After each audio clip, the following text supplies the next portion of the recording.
quero chamar aqui também minha esposa, por gentileza, venha cá, minha princesa.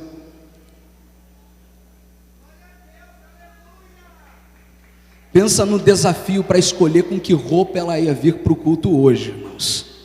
Mas Deus deu graça e deu a direção, e diga-se de passagem, você está linda, minha princesa. Nós estamos casados há 14 anos, são 18 anos de ministério, pregando no Brasil e fora dele, e destes 18 anos, 14 anos ao lado desta princesa. Juntos nós temos 2 filhos, o pequeno Arthur Gabriel e a pequena Alícia, que estão conectados conosco lá em Curitiba agora, intercedendo por nós, estão sob os cuidados da minha sogra. Como nem tudo é perfeito, ela está cuidando dos nossos filhos. Brincadeira, sogra, te amo. E eu quero agradecer a Deus em público pela vida da minha esposa, que tem sido um instrumento gracioso de Deus em nossa vida. Eu postei agora nas minhas redes sociais uma palavra profética que eu recebi da minha esposa, pastor Elias, no dia 2 de fevereiro deste ano. Ela, usada por Deus na igreja que dirigimos, a congregação do Santa Bárbara, igreja que está aqui representada pelas nossas ovelhinhas. Ela disse: amor, Deus vai abrir uma porta e você vai receber um grande convite. Eu postei o vídeo que ela ministrou sobre a minha vida, e 30 dias depois essa profecia se cumpriu com o convite do pastor Zilmar para aqui estar. E Deus abençoe muito a sua vida. Te amo, minha princesa. Deus abençoe sempre. Quem trouxe Bíblia, quero que você, por especial gentileza, ache o primeiro livro dos reis de Israel. Primeiro livro dos reis de Israel. Após localizar o primeiro livro dos reis, localize o capítulo de número 14. Primeiro livro dos reis, capítulo de número 14. Nós vamos iniciar a nossa leitura no versículo de número 26. Todos os nossos amigos, pastores de Curitiba, irmãos e irmãs, que estão intercedendo por nós, seja Deus louvado pela vida de vocês. Pastor Josias Veloso, da Igreja Nova Vida Church, na cidade de New Orleans, Deus abençoe a sua vida. Lhe saudando, cumprimento todos os nossos pastores que têm nos recebido com tanto carinho na América. Primeiro livro dos reis, capítulo de número 14, versículo de número 26. Quem encontrou, diga: eu vou para o céu. Quem não encontrou, diga: eu também vou. É isso que importa. Está escrito assim: e tomou os tesouros da casa do Senhor e os tesouros da casa do rei, levou tudo. Também tomou todos os escudos de ouro que Salomão tinha feito, e em lugar deles fez o rei Roboão escudos de bronze, e os entregou nas mãos dos chefes da guarda que guardavam a porta da casa do rei. E todas as vezes que o rei entrava na casa do Senhor, os da guarda os levavam e depois os tornavam a câmara da guarda. Quantos podem dizer amém por esta palavra? Por especial gentileza, retorne ao seu assento com liberdade para adorar a Deus. Antes ainda de compartilhar aquilo que o Espírito de Deus impartiu ao meu espírito, quero com muita alegria apresentar 2 livros que Deus me deu o privilégio de escrever. O primeiro é este: Ministério de Excelência, um passo a passo para a relevância ministerial. Aqui Deus nos dá a alegria de compartilhar experiências e ensinos extraídos da Bíblia para quem deseja desenvolver um ministério de excelência. Um dos capítulos deste livro é chamado de mentoria ministerial e tem a participação de grandes amigos, grandes homens de Deus, como o pastor Marco Feliciano, pastor Benho Lopes, pastor Reginaldo Ribeiro, todos que contribuíram para a manifestação e conclusão desta obra. O segundo livro é este: Imagem e Semelhança, desenvolvendo a excelência da hombridade para homens, para quem quer desenvolver a excelência deste deste atributo de graça que Deus deu ao homem. Aqui nós apresentamos como o homem pode ser imagem e semelhança do Senhor. Dito isso, eu quero saber aqueles que estão dispostos a ouvir a palavra de Deus, digam glória a Deus. Diga para quem está do seu lado: escudos de ouro. Diga mais forte: escudos de ouro. Fale todo mundo junto agora: escudos de ouro. Este é o tema da mensagem que eu quero compartilhar na tarde deste sábado.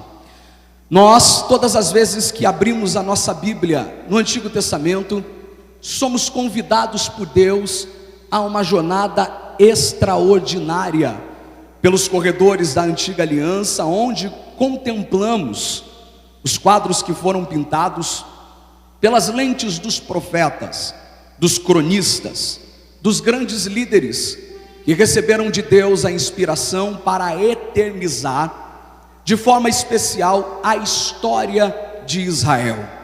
E ao olhar a história de Israel, nós somos convidados por Deus também a refletirmos sobre todas as sombras que foram inseridas na velha aliança, todos os protótipos, todos os tipos que se manifestam na nova aliança. No entanto, para além das sombras da velha aliança, nós também aprendemos com os acertos e erros de Israel. E é sobre estes dois prismas que eu te convido a enxergar esta história que nós acabamos de ler, sobre acertos e erros, pois dentro desta perspectiva nós vamos descobrir erros que devemos evitar e acertos que devemos confirmar. Nós, diante deste texto, estamos vivendo uma ambiência de crise em Israel. Os anos já haviam se passado e muitos anos já se foram desde a morte do grande líder que teve o privilégio de liderar sobre Israel de forma unida e estabelecer o período de tempo em que Israel mais avançou em seus territórios. O homem chamado Davi, segundo o coração de Deus, estava morto. Seu filho, que o havia sucedido, Salomão, que durante muito tempo também havia reinado, diferente do seu pai, que conquistou terras pela força da guerra, pela força da batalha, Salomão tem o privilégio de dar continuidade às vitórias que o pai havia recebido, simplesmente com a capacidade de administrar, gerenciar, mais do que isso, com a graça de ter de Deus o presente da sabedoria. Sabedoria esta que faz parte do seu reinado durante muito tempo. Porém, com o passar dos dias, a sabedoria começa a ser ofuscada, pois independente do nível de sabedoria, a sabedoria nunca será nunca será o suficiente sem o temor do Senhor. A sabedoria de Salomão começa a arrefecer, diminuir, a apagar, quando ele começa a negligenciar princípios, pela falta de temor, pela falta de dependência de Deus, confiando na sua capacidade humana e em suas estratégias. Salomão decide expandir muito mais o reino que o seu pai havia o entregado, e esta expansão percorre várias concessões pecaminosas, e entre elas, as alianças que Salomão fez com povos pagãos. Para isso, Salomão estabelece o expediente do casamento, do matrimônio, a fim de ampliar as suas bases políticas para a perenidade da sua paz, para dar mais tranquilidade ao seu governo. E é por isso que ele vai ter 700 mulheres e 300 concubinas, dentro da expectativa única e exclusiva de trazer mais crescimento para o império, para o reino de Israel. Contudo, é no meio deste ambiente de estratégias humanas que Salomão, já sem o temor do Senhor, se apaixona. E nós sabemos que uma das grandes, talvez a maior paixão de Salomão, dá origem ao livro que nós conhecemos como Cantares de Salomão. No entanto, esta não foi a única paixão de Salomão. Salomão conhece uma amonita, desrespeitando as normas do levirato e o tratado estabelecido no livro de Deuteronômio. Salomão se casa, se apaixona com esta mulher, e talvez a paixão de Salomão estivesse vinculada aos seus atributos. Afinal de contas, esta é a única mulher, pastor Alex, que a Bíblia apresenta o seu nome depois de se relacionar com Salomão. O nome desta mulher era Naamá, e o nome Naamá, meu amigo pastor Júlio, significa a bela, aquela que é bonita, aquela que tem beleza, pastor André. O nome Naamá também, pastor Felipe Pinheiro, meu amigo, apresenta o cuidado, carinhosa, afetiva, cuidadosa. Ela abraça Salomão, e ao abraçar Salomão, ele se apaixona, abraça Salomão e se apaixona por ele. Ao se apaixonar por ele, ele deposita continuidade do seu crescimento no fruto desta paixão. Eu disse que Salomão era estratégico. Eu disse que Salomão estava pensando com a sua racionalidade, com o seu intelecto, pensando que o crescimento seria fruto do seu desenvolvimento cognitivo, da sua capacidade de gestão. Aqui, nesta paixão, ele tem um filho, e é neste filho que ele deposita a continuidade do seu trono, pois ao nascer aquele menino, ele vai receber o nome de Roboão. O nome Roboão significa aquele que cresce, aquele que expande, aquele que amplia. O que Salomão estava dizendo com isso é que o seu reino teria um crescimento contínuo, porque suas estratégias estavam bem consolidadas. O que Salomão havia se esquecido, apesar de toda a sua sabedoria, que no reino de Deus, um reino que não é comum, um reino que não é normal, um reino que não nasceu e surgiu pela capacidade dos patriarcas, pela beleza do intelecto dos seus pais fundadores, um reino que surgiu porque o Deus do céu apareceu na terra, escolheu alguém desprezível e disse: através de você eu alcançarei toda a humanidade, e em ti serão benditas todas as famílias da terra. Um reino que cresce debaixo da provisão, da providência e da revelação do Deus Criador, e que este Deus apresenta segredos para o seu desenvolvimento. Entre eles, o Senhor vai dizer: se vocês ouvirem os meus mandamentos, obedecerem a minha voz, estiverem debaixo dos meus estatutos, eu, o Senhor, os abençoarei. Vocês serão cabeça, não cauda, emprestarão e não tomarão emprestado. Quem vier contra ti virá contra mim, pastor Eliezer. Quem vier contra vocês para os amaldiçoar, eu, o Senhor, o amaldiçoarei. Mas quem os abençoar, eu, o Senhor, também os abençoarei. Todavia, isso é resultado do cumprimento de princípios. Salomão se esquece que o crescimento não vem do homem, o crescimento vem de Deus. Eu vou repetir isso aqui para ver se você entende. Salomão está nos ensinando uma lição com o seu erro. Ele está nos mostrando que nós não devemos depender da humanidade para ver o crescimento, pois o crescimento vem de Deus, de Deus. Eu preciso saber se tem alguém comigo nesta palavra. Por quê, pastor? Porque se tem algo que a igreja evangélica brasileira aprendeu nestes mais de 100 anos servindo a nação brasileira, é que o crescimento nunca foi fruto da nossa capacidade estratégica. O crescimento da igreja evangélica Assembleia de Deus no Brasil nunca foi resultado da habilidade de quem prega, da habilidade de quem canta, da habilidade de quem lidera, da habilidade de quem organiza. Por quê, pastor? Porque, para falar a verdade, nos nossos primeiros passos nós tínhamos pessoas muito limitadas, gente que não teve o privilégio que a gente tem de perlustrar os bancos acadêmicos das melhores faculdades, gente que na verdade não sabia diferenciar omelete de homilética, gente simples que não sabia o que é uma análise exegética etimológica, classes gramaticais, origens literárias, mas mesmo com sua simplicidade eram dominados pela presença do Espírito Santo.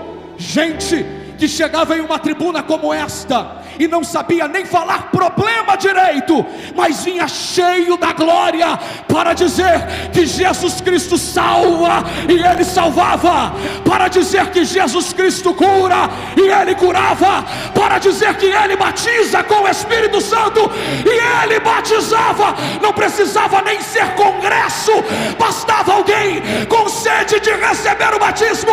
Era como se a pomba do Espírito Santo sobrevoasse e bastando alguém dizer eu quero, o Senhor dizia eu também, então receba a minha glória. Eu preciso saber se tem alguém que concorda comigo nesta palavra. Levante as duas mãos aos céus e por alguns segundos celebre uma palavra de gratidão a Deus. Por quê, pastor? Porque a gente pode pregar bem, mas quem dá o crescimento é o Senhor. A gente pode cantar bem, mas quem dá o crescimento é o Senhor. A gente pode ter belas estratégias, mas o crescimento vem do Senhor.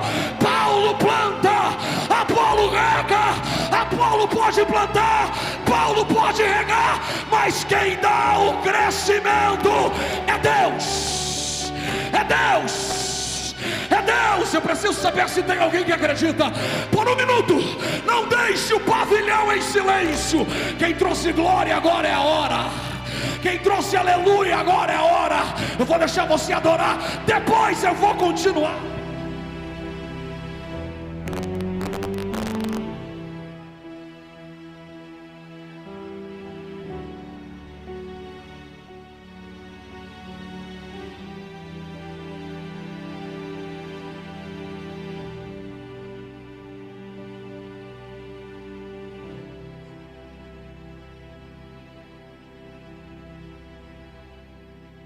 Minha querida mãe, que privilégio ter a senhora aqui.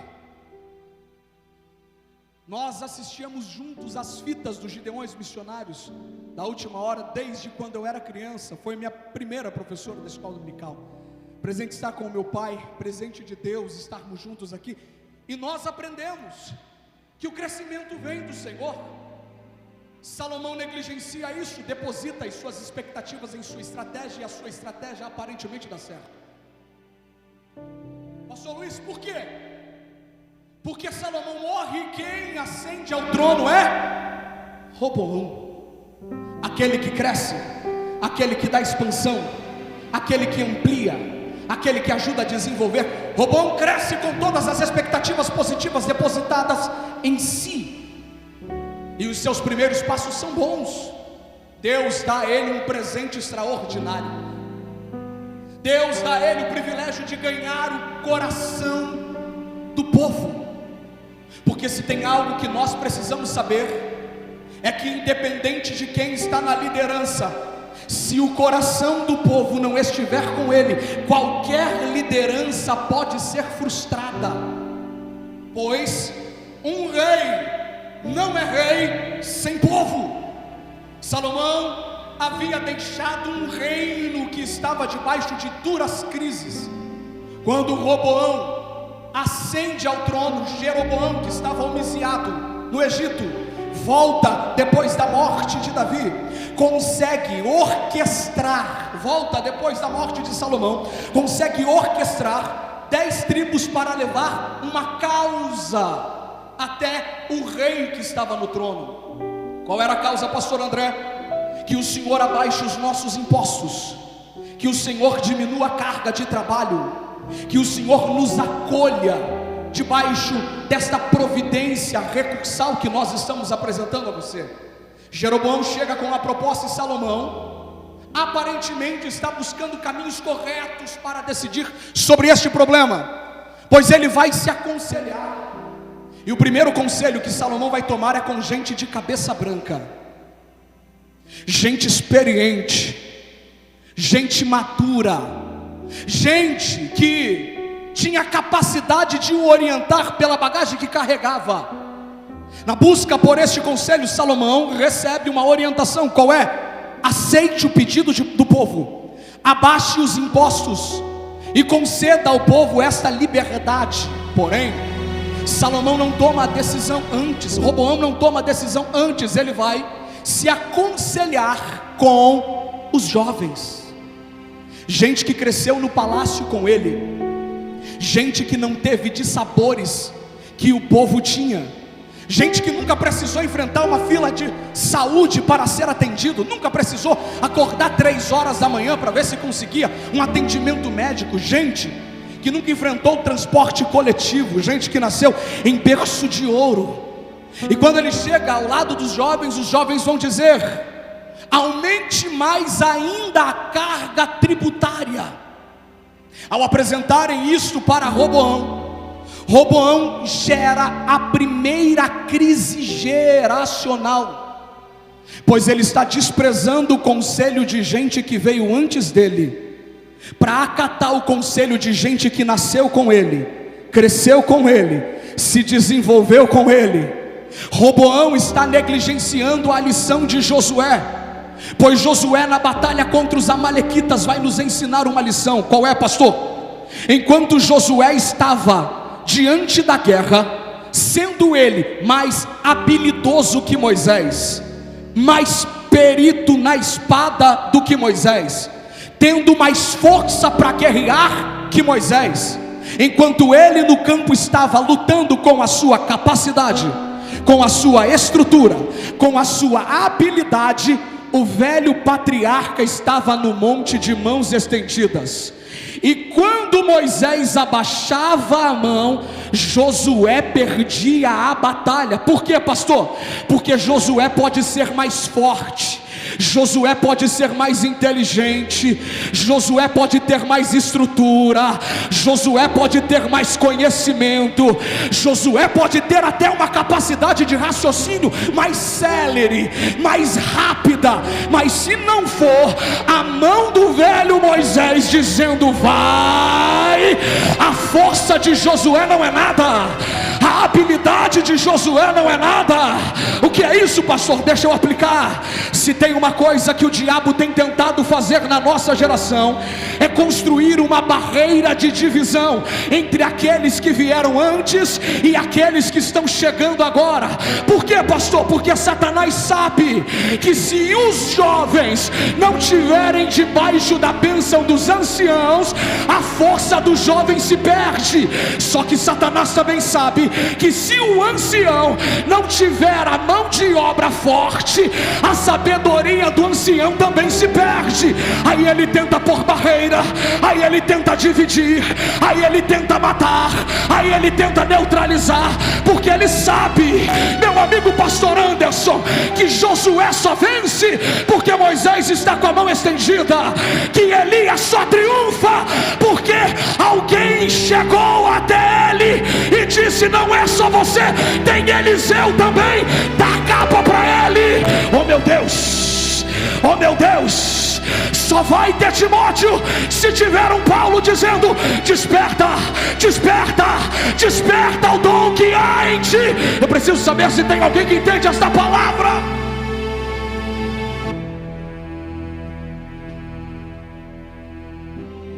Ele despreza, rejeita o conselho. Diga para quem está do seu lado: ele rejeita o conselho. E o que ele faz, pastor? O que não deveria fazer? Instaura a crise, aniquila a continuidade de sucessão possível que estava diante dos seus olhos. A consequência vem, porque mais do que negligenciar o conselho de gente que veio antes, o resultado é inevitável, porque quem não ouve conselhos sacrifica princípios. Quem não ouve conselhos corre o risco de perder o destino. corre risco de perder o rumo. Roboão negligencia e perde, começa a trazer altares pagãos para dentro de Israel, e o ambiente que era de triunfo e louvor começa a se tornar um ambiente de crise. A frieza espiritual começa a tomar conta, a apostasia começa a ser uma realidade palpável no meio do povo de Deus. A frieza toma o ambiente da adoração e todos começam a experimentar uma crise assustadora. Só que no meio da crise aparece um profeta chamado Semaías, porque independente da crise sempre haverá uma voz profética na terra. Fala para quem está do teu lado, chacoalha esse irmão, não deixa ele dormir não. Diz para ele: independente da crise, sempre haverá uma voz profética na terra. Fala para ele, fala para ela. Meu amigo pastor Lorinaldo, não tem crise que cale a boca de uma voz que Deus levantou na terra, não tem. Não tem crise capaz de silenciar um profeta. Independente da apostasia, meu amigo Murilo, independente da frieza, sempre vai ter um remanescente fiel, que não abre mão da santidade, que não abre mão do jejum, que não abre mão da oração. Gente que não se cala por causa da pressão do lado de fora. Gente que ainda acredita em profecia, ainda acredita em dons de Deus, ainda acredita em sobrenatural, porque sempre haverá a voz de Deus na terra. Levante as suas mãos aos céus. Eu preciso saber aonde estão aqueles que vieram ouvir a voz de Deus. Por um minuto, não deixe esta casa em silêncio. Eu vou deixar você adorar, depois eu vou continuar.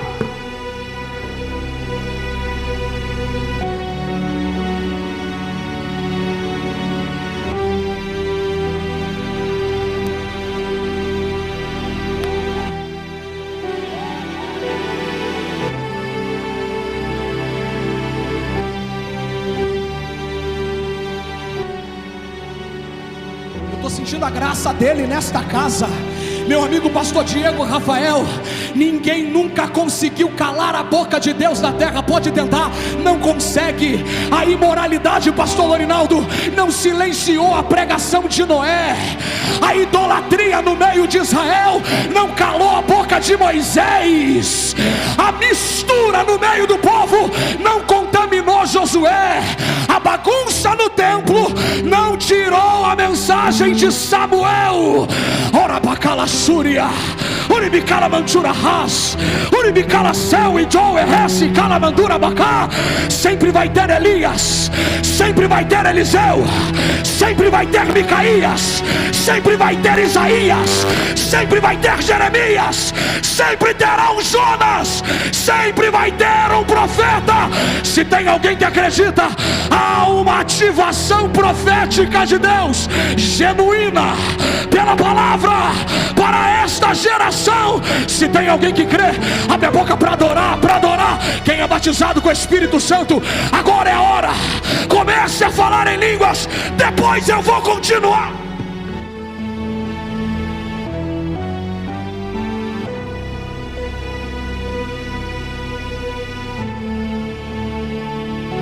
Abre a boca, profeta. Abre a boca, profetiza.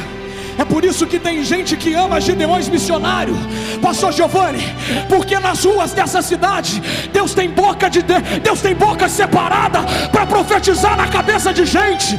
Eu estava sentado aqui, o profeta saiu do banco e disse: se a dúvida era a palavra, pregue ela, porque eu estou confirmando, eu farei de novo.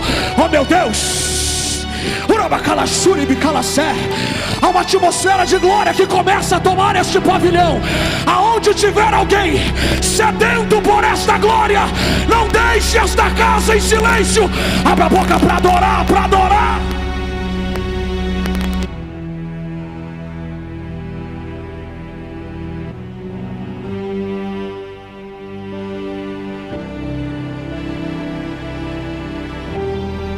Começou a renovar. Oh meu Deus, Eu estou sentindo a glória dele nesta casa. Parabanduri bicala mandura barras. Uribicala mantura bicala mandura bacala ser. Uribicala mantura barasuri arras. E Adaraçu, está chegando um tempo de limpeza. Os falsos profetas cairão.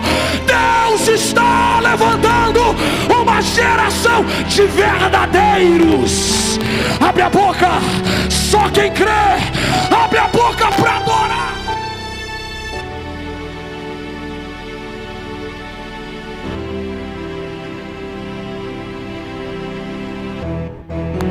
Micaías, profeta, Isaías, profeta, Jeremias, profeta. Só que para este tempo Deus tem Semaías. Semaías alerta pastor Marcos Romano, nosso professor, nosso mestre. Semaías alerta Dayan. Só que Roboão tapa o ouvido. E se tem algo que gente negligente pensa, é que o fato de não ouvir o que Deus está falando vai revogar o que Deus mandou dizer. Tem gente que por fingir que não está ouvindo, acha que vai conseguir continuar vivendo, acha que vai conseguir continuar se desenvolvendo. Não dá, porque Deus libera a palavra, ativa a contagem regressiva para o juízo. O rei Sisaque, rei do Egito, marcha contra Israel para humilhar Roboão. E ele entra com seus mais de 60 mil cavaleiros e mais de 1.200 carros.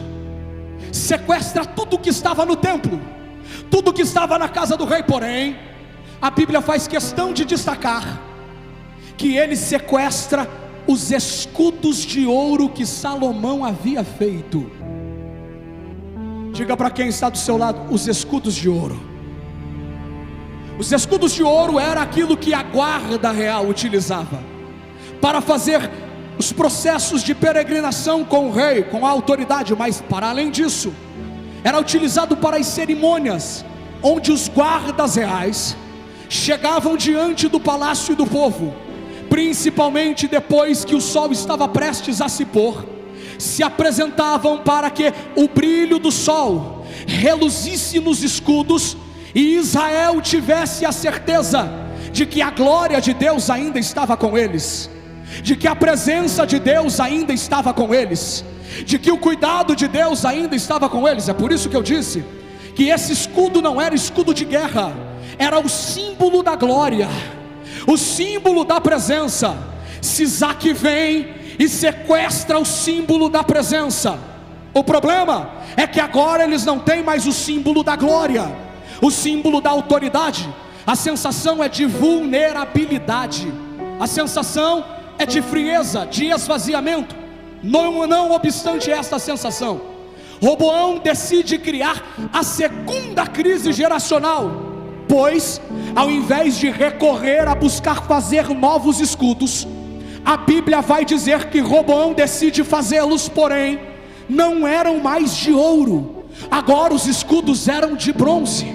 Afinal de contas, bronze era uma matéria-prima que nem era calculada durante o reinado de Salomão. Tinha tanto bronze, era bronze em qualquer lugar, era bronze em qualquer ambiente, era bronze em qualquer esquina. Roboão decide trazer o bronze como representação da glória de Deus, e a crise é instaurada justamente aqui, porque gente que viu os escudos de ouro nunca se satisfez com os escudos de bronze. Gente que chegava para ver a apresentação do templo e o filho dizia: pai, como estes escudos são belos. O pai olhava para o filho e diz: filho, até é bonito, só que é de bronze. O que eu vi era de ouro, agora é bronze, não é ouro. Roboão começa a sacrificar a geração que estava vindo, pois quem estava vindo se desmotiva para estar diante da casa do Senhor, porque já não era mais ouro, era bronze. Se não tem bronze, não tem ouro, então não quero mais. E quem estava indo, pastor, também perde perde a vontade, porque gente que já viu ouro não se satisfaz com nada além, não se contenta com nada. Oh meu Deus, eu estou sentindo a graça dele nesta casa.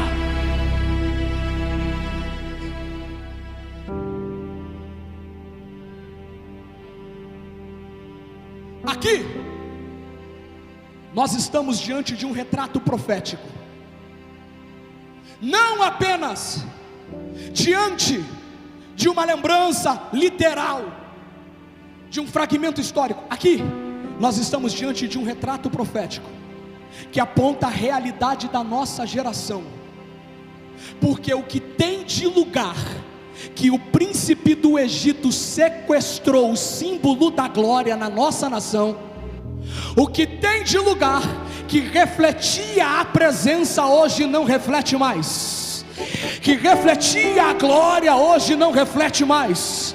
É por isso que nós temos uma geração de cabeça branca, que está cansada, que está sentindo a dor, que está sentindo o peso. Por quê? Porque quem um dia viu a glória, sabe tudo que não é glória, aí perde o ânimo, o entusiasmo, a vibração. E o problema, pastor, é que tem gente que, além de perder a glória, decidiu construir artifícios. Não importa se não tem ouro, a gente usa o bronze, não importa, a gente substitui, só que bronze nunca será ouro. Oh meu Deus, oh meu Deus. Aí a gente entra e alguém diz: que entusiasmo, mas é motivação, não é ouro. Que palavra, mas é programação neurolinguística, não é profecia. Que entretenimento, mas não é culto, é show. O que é isso, pastor? O ouro foi roubado.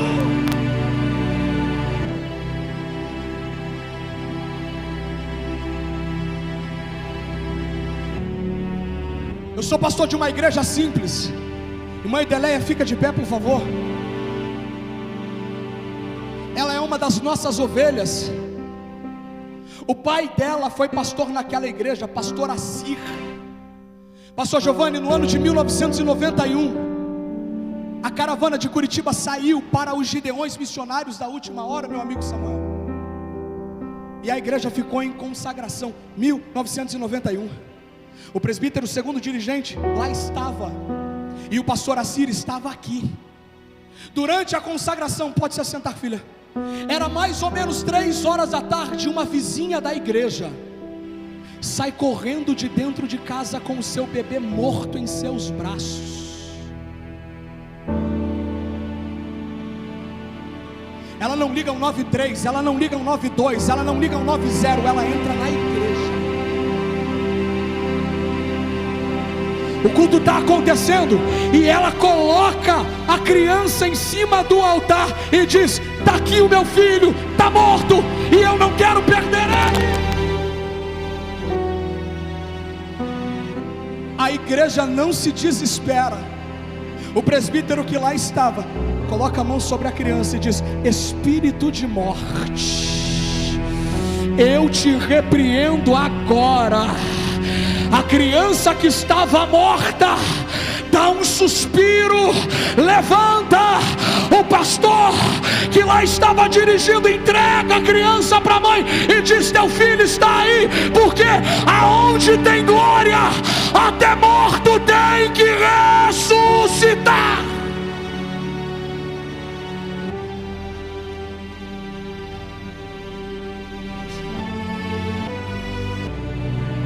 Aqui eu encerro, porque Deus disse para mim: roubaram os escudos de ouro do meu povo. Muitos lugares já não tem mais os escudos de ouro. E eu disse: Senhor, é assim que a gente vai terminar? Porque se isso é um retrato profético, a gente vai ter uma geração que terminou sem ouro de volta.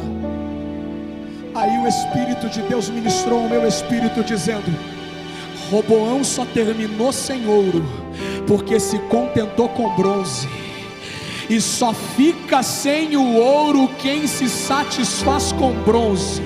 Gente que se satisfaz com bronze vai morrer com bronze.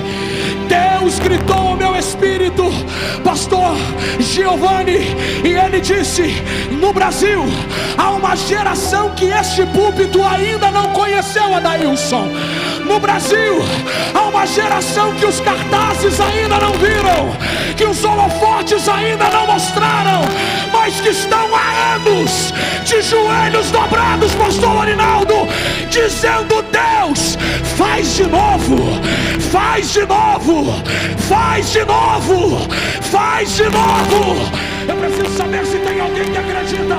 Levante as suas mãos aos céus, segure ela levantada. Glória, glória, glória, glória. Assim diz o Senhor à nação brasileira: minha é a prata, meu é o ouro. A nossa geração não vai morrer sem a glória. Se prepare, eu sinto o cheiro das águas. Ele já fez uma vez, ele vai fazer de novo. Ele já fez uma vez, ele vai fazer de novo. Está chegando a hora em que os nossos filhos voltarão para casa falando em línguas estranhas. Quem crê, quem crê, quem crê, as curas voltarão a acontecer nas ruas desta cidade. Quem crê, quem crê, quem crê. Eu preciso saber se tem alguém que acredita.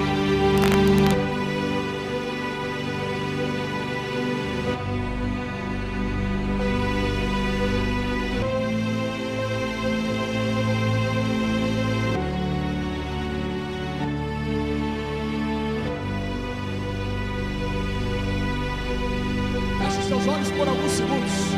Por um minuto não deixe essa casa em silêncio. Quem tem glória agora é a hora. Quem tem glória agora é a hora. Eu vou deixar você adorar. Quem tem aleluia agora é a hora. Eu vou deixar você adorar, depois eu vou continuar.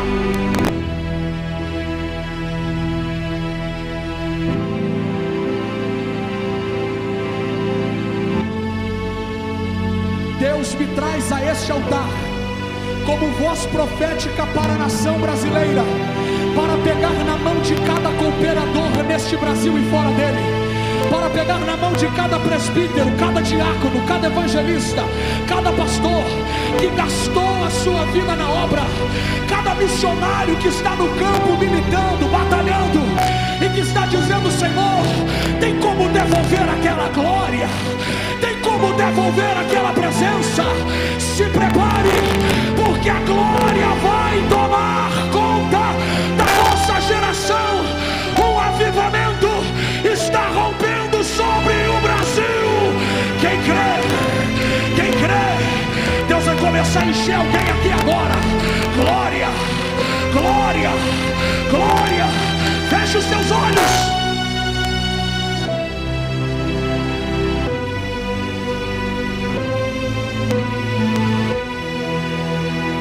Senhor, do mesmo jeito que o Senhor desceu há 40 anos atrás, do mesmo jeito que a tua glória foi revelada desde os primeiros anos da nossa igreja, em que os paralíticos andavam, em que os cegos enxergavam, em que os surdos ouviam e os mudos falavam, eu te peço, em cada metro quadrado deste pavilhão, aonde tiver alguém com saudade da glória, com saudade da presença, aonde tiver alguém que precisa de um renovo, Senhor, toma este ambiente agora, agora, agora. E onde estiver alguém que quer, receba a glória agora, filha, receba a glória agora, filho. Seja cheio, cheio, cheio, cheio, cheio, cheio da glória agora.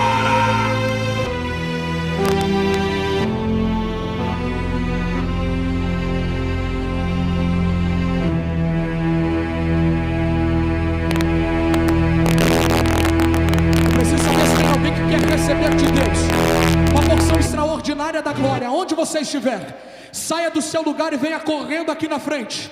O Espírito de Deus está me dizendo que nesta tarde vai levantar ministérios, que nesta tarde vai ativar dons. Sai correndo agora. Jesus vai encher alguém.